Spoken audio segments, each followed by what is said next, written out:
What would you do if you discovered the child you've been raising wasn't yours, but you'd already paid a fortune to support her?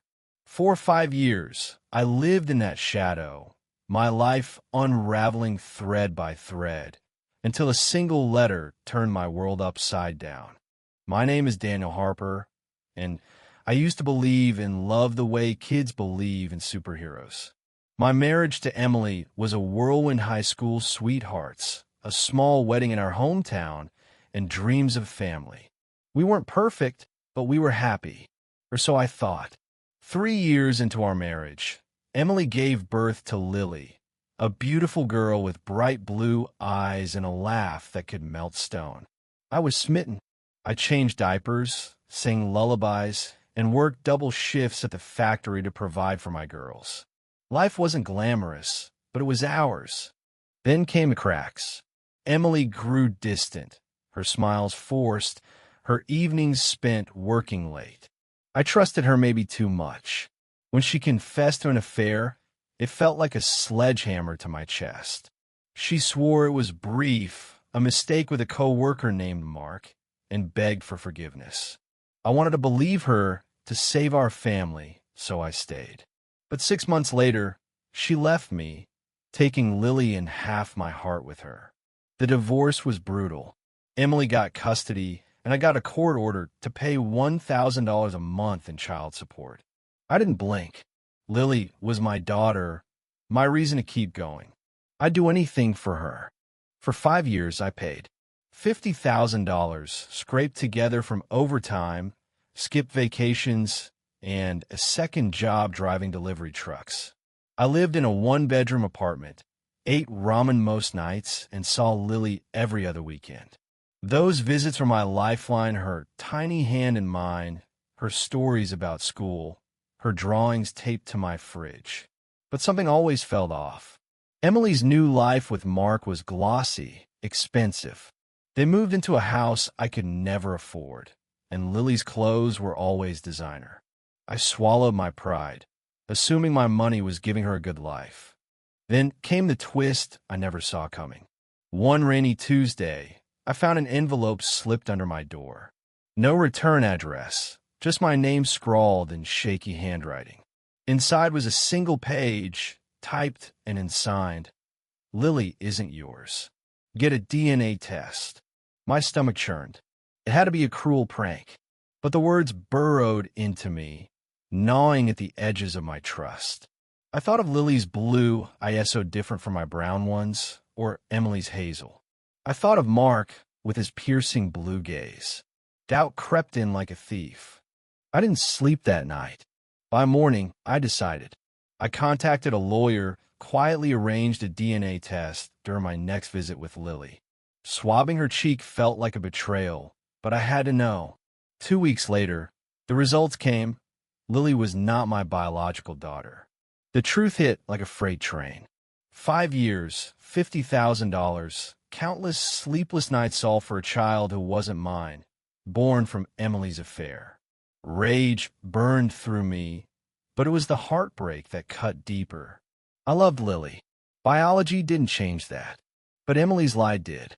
I confronted her at her pristine suburban house. She stood in the doorway, arms crossed, her face a mask of defiance. "You knew," I said, holding up the DNA results. Her eyes flickered, but she didn't deny it. "You let me pay for years, knowing she was Mark's." Emily's voice was cold. "You wanted to be your dad. I didn't force you. I wanted to scream, to shatter something, but I just walked away."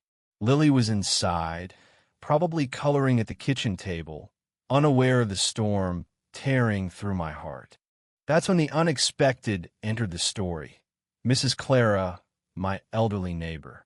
She'd seen me come home that night, clutching the DNA results, my face a wreck.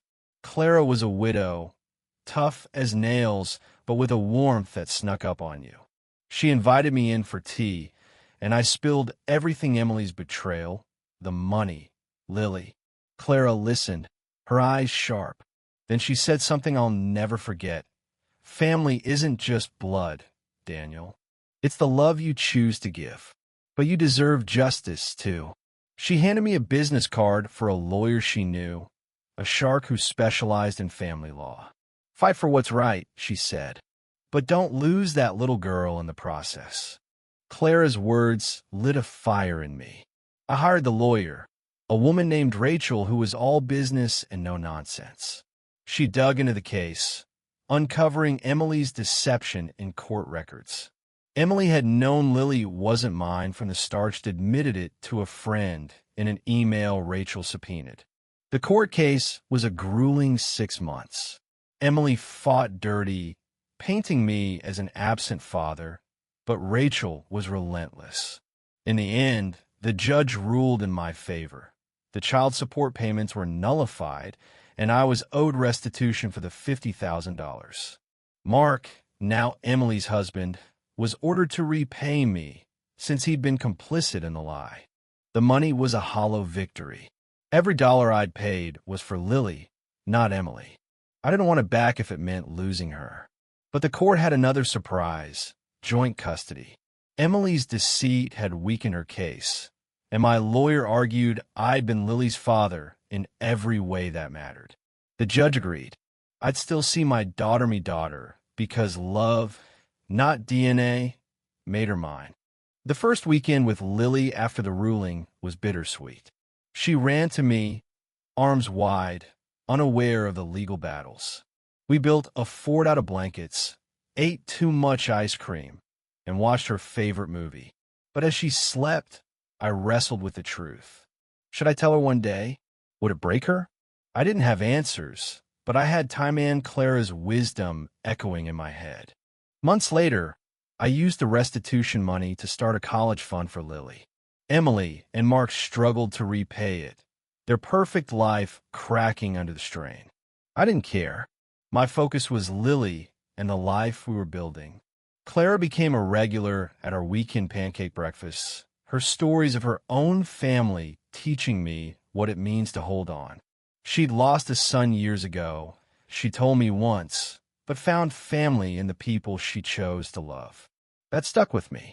Looking back, the $50,000 was a small price for the truth not just about Lily, but about myself.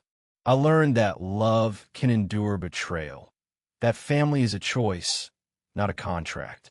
Emily's lies stole years and money, but it couldn't take Lily from me.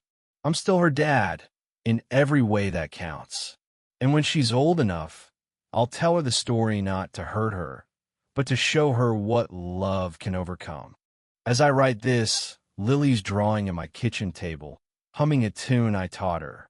The world outside is messy, full of lies and broken promises, but in here, it's simple. She's my daughter, and no truth, no matter how painful, can change that.